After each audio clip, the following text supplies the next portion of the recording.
Chapter 4. Zydrunas. No, the Hethwuthu investigator says to someone on vidcast just out of view. This one is human. Says it knows where one of the Basamaro wanted can be found. He casually points to Zydrunas, sitting in a gravity chair. Yeah, and one of the big fish, no less. The old man nearly had a heart attack when he strobed into Wagosha a day ago. Passed out when he snapped back into one guy. Fell to the ground in a pitiful heap of shock-white stubble on coal-black skin, fresh-pressed layers of bright yellow suit, hot pink shoes, and awkward angles. The huge planet's gravity was just too much. The emergency response staff on site rushed him to the center's medical wing and put him on a gravity bed first thing. They'd seen this happen enough to recognize the signs, especially with the weaker species. They never expected him to recover, actually. The chief nurse on duty was prepping the resuscitation effort and dreading the paperwork for another idiot alien who died because it hadn't prepared for Wagosha's pull when Zydrunas sat up in a 90-degree fit of agonized panic, screaming curses to the Chiolim name. Several days ago, a different Hethwuthu investigator said, "Thank you for your call. We'll look into it." Or maybe it was the same creature. They all looked the same to the old man. "Now hold on," Zydrunas pleaded with the projection of the disinterested amphibian's face. "I'm serious here." Yes, I'm sure you are. The reward for pertinent information about fugitive participant survivors of the Basamaro-Matapum conflict was hefty, and information leading to the location and or capture of high-ranking participant survivors could earn someone an even nicer payday, as much as a year's salary in most systems, in Muroth. So call volume was beyond high for the tip hotline at the Wagoshan Allied Order of Nations security mission, but almost none of the tips called in had the slightest ring of truth to them. Detective Orris could tell. He'd been doing this a long time. "And you have some type of evidence for your claim, sir?" "Well, Thank you for your call." but I seen him." The screen went blank momentarily. The Hethwuthu detective's image was then replaced in seconds by an ad for a 6-world sailing cruise brought to you by the Wagoshan Travel Board. Zydrunas' fingers shook with growing irritation, a growing anxiety. That cinched it. He had to go to Wagosha. He licked his lips and looked around, suddenly nervous. He'd never left Rarigatine before, and the thought of leaving the planet bothered him, low in his nuts. Hell, he'd never even left Ibiza before, and the city wasn't that big. But he had to go to Wagosha since they weren't listening to him over the transnet. He just had to. Outside of a few dated pictures, location tagged from around the wedge, the Wagoshan warrant for Krellikar was the only solid information he was able to find on Ud's murderer. So as far as Zydrunas could tell, the big amphibians were the only ones who wanted to get Krellikar as much as he did, and they had much better resources. He just had to get them to believe what he had to say. Luckily, Wagosha wasn't on any Gillette security watch lists, and the planet had no restricted travel bans, so Zydrunas didn't need any special permissions to strobe there, and after a finger scan to acknowledge some travel advisory notice that cautioned him against visiting the region devastated by the Basamaro-Matapum conflict, all he needed to do was pay for the trip. Paying for PRT to the giant watery planet was no problem. Zydrunas had helped an investment banker purge a rather nasty parasite a few years back. Changed the banker's life. She lost weight, gained a ton of energy, got a promotion, and found a mate. Her gratitude towards Zydrunas was endless. She set up an investment account in his name and managed it faithfully and free of charge. By all accounts, Zydrunas was a rich man, but wealth wouldn't buy him peace of mind. Only stopping this Krellikar would, and only then if the old vagrant could stop him before he killed the ooze. Which reminded Zydrunas that he needed to pop another impetus to stay awake. Now he was in line for the gate to strobe to Wagosha. Hadn't slept in days, thanks to the drug. Doctor said it worked out all the things that the body did during a normal night of sleep. Zydrunas didn't care about how the drug worked, just that it did. He couldn't bear dying in a ball of flame even one more time. He hadn't had any mix-ups in days either. After his little experiment in the penthouse bathroom above Gary's diner, he'd stopped trying to force them. But now, Something strange was going on. After his first few days without sleep had passed, he began to see things that he normally didn't. Not like with his mix-ups. Not exactly. These were different, but kind of the same. Felt the same in his head, like his gift was determined to be heard one way or another. And this way was with visions. The first one he saw scared the hot shit out of him. Literally. He was walking by a gaming theater on the way to the Intersystem Transnet hub downtown to make his first call to Agosha. One of the theater's holographic ads was for a new game lazily titled Trapped. A harsh winter wind caused him to close his eyes against the cold. When he opened them again, he saw the bane of his existence, Krelakar Cholem, standing right there, right in front of the theater, right in front of him. The old man's stomach cramped immediately, and he shat a stream of watery shits that burst vigorously from the new underwear he'd just gotten from the hospital. The shits ran streaming down the back inside of his bony left leg while Zydrunas fled as fast as he could, heedless of where he was going or how he should get there. He crashed into the shoulder of a passerby, stumbled wildly off balance, slipped on frozen slush, slammed loudly into a street-side kiosk for the Jan University of the High Performing Arts, and then tumbled to the ground. The briefest of seconds passed as the old vagrant lay disoriented and half buried in the snow. Then his fear returned. Somehow, Krelakar had found him. But how? How does he even know about me? Zydrunas wondered frantically. And how does he know that I know about him? The old man scrambled back around to his feet in a panic for his own survival, clawing and kicking and screaming at the top of his lungs to keep the killing blow at bay. But when his limbs found no purchase, he paused to actually look at his surroundings.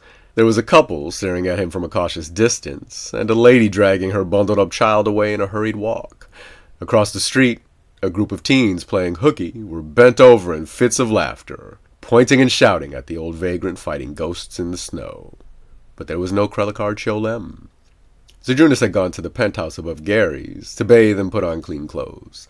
He tried to think only of getting in touch with the Wagoshan Allied Order of Nations while he washed up. Tried to shut out the image of Ud's killer in front of the theater. But he was too shook up. He couldn't help but think about Cholem as the tub drained and he toweled off. His mind spun with plots and schemes. He'd have to take a different route to the Transnet hub next time. Throw a wrench in Krelakar's schemes. Yeah, really trash his plans. But not tonight. He'd do it tomorrow, when the sun was back up. There was no way he'd be venturing out after dark with Ud's killer on the loose. Zydrunas spent what little was left of the day, and then the entire night, in Gary's diner, eating and drinking and watching the Transnet, talking with regulars, and soaking in the calming mental hum of the neurosedative field on his favorite stool. Trying to act as if nothing was wrong. Trying to keep his fear of death from killing his purpose and motivation. Now, it was 2 a.m. Gary had turned in hours ago, and Zydrunas was swallowing another impetus with a mouthful of scalding hot coffee when a loud clang sounded from the kitchen. The cooks were always dropping things, and even in the wee hours of the morning, the diner was loud with off-duty waitstaff and cooks from other restaurants and bars in the area, so a new noise was never really something that caught your attention at Gary's. But Zydrunas looked anyway. Krelakar was looking right back at him from the pass. A spray of coffee and half-dissolved medicine shot from Zydrunas' mouth, and the old man burst into a turbulent fit of loud, throaty coughing. Daedalian, the young mermiel running the diner in Gary's absence, jumped the counter and rushed over. "Delaceldi's grief!" the boy yelled in a panic. Zydrunas was like a favorite uncle, and Daedalian's fat-fingered gray hand slammed repeatedly into Zydrunas' frail old back to clear away the cause of the crisis. "Get it all out!" Daedalian yelled, as if the coughing had also deafened the old man. "Get it all out!" The woman on Zydrunas' left, Lisette, fanned him furiously with a menu screen until Zydrunas eventually regained his breath and waved them both off. One hand braced on the edge of the counter to stop from being broken and folded over by the large, though good-natured, mermiel behind him. I'm okay, boy, Zydrunas coughed out. You can ease up, he ended with a return to his normal raspy, strangled-sounding voice. Daedalian let him breathe and stepped back. You sure? The youngling asked, looking around his nose horn to get a clear view of the old man's black, weathered face. He had yet to decide whether or not he needed to keep pounding Zydrunas on the back. Zydrunas, for his part, had completely forgotten his overly zealous guardian. Having locked gazes with Krellikar standing just inside the pass, everything else had fallen away. Ud's crafty killer hadn't made a move yet, and Zydrunas was deciding on what his best play should be, when a line cook whipped 2 plates right through Krellikar's head to drop them on the pass. The cook then rung a bell to the side. "Order up!" Zydrunas blinked several times in surprise. Krellikar still hadn't moved, hadn't even noticed that 2 plates of food had passed clean through his head. Daedalian glanced from the old vagrant to the pass, then back to the old vagrant. Zydrunas always looked like he had 1 foot in the grave, but this intense new focus on the past reassured the boy that the old man would keep on living, at least for now, without any more helping hands to the back. That, and the fact that he had stopped coughing. "Well, all right," the mermeal decided reluctantly, "but let me know if you need anything." Zydrunas didn't reply. However, Daedalian wasn't offended. The boy looked to the past, then back to the old man again. It was clear Zydrunas had stopped listening to everything, probably having another one of his mix-ups, the boy thought. Then he shrugged, chuckled, and hopped smoothly back over the counter. Time to get back to work. "Order up!" Daedalian echoed the line cook's announcement, and made his way over to the newly arrived steaming plates of food, oblivious to Krellikar's presence. He'd check on the old man in a few minutes, make sure he was okay. Seeing his massive young friend move toward the evil trammeler, Zydrunas almost called out and started to reach up to point toward the pass, but stopped short. Krellikar still hadn't moved, still hadn't reacted to anything around him. And on a closer look, the little engineer seemed to be standing directly in front of nothing, which wasn't right at all. Not in Gary's diner. Zydrunas slid off his stool and shuffled over to the end of the counter, his eyes never leaving Ud's killer standing just inside the pass. Daedalian was already on his way over to the other end of the diner to deliver the new order, his young mind back on the business of feeding faces. But in the kitchen, line cooks who had known Zydrunas for years suddenly became more alert as the old man entered. Sure, he was Gary's best friend, and yeah, he had managed to help them all out at some time or another with matters large and matters small. But the old man could be dangerous when his mind went away, especially in the kitchen. However, because of all the non-dangerous, best friend, helpful stuff, they let him have his way without a word, though they always watched him whenever he came around. Most of the time, he just popped in for a snack. Other times, he showed up all excited to try out some godforsaken new recipe he'd gotten from Jal knows where. And normally, they all got a kick out of his culinary experiments. But just in case he had one of his mix-ups and things got hairy, the cooks always made sure to know where he was whenever he was around. And his spitting coughing fit had them all a little on guard. Krellikar was looking down by the time Zydrunas had gotten around to the pass. The old man knew he was hallucinating at this point because he could still hear and see parts of the kitchen, but just in case this was something else, he grabbed a butcher knife.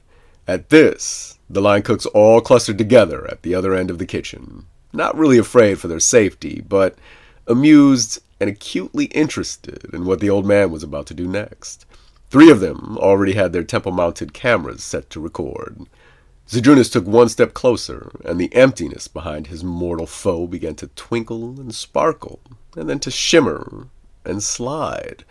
Krellikar spread his arms wide and slowly leaned forward until he'd fallen down past light years of space. He fell faster than Zydrunas could follow, growing smaller and brighter until he looked like the engine glow from a ship as seen from a great distance.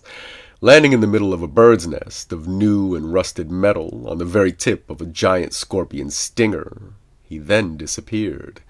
A question was on the verge of forming in the old vagrant's mind, but then the bird's nest exploded in 2 consecutive searing flashes.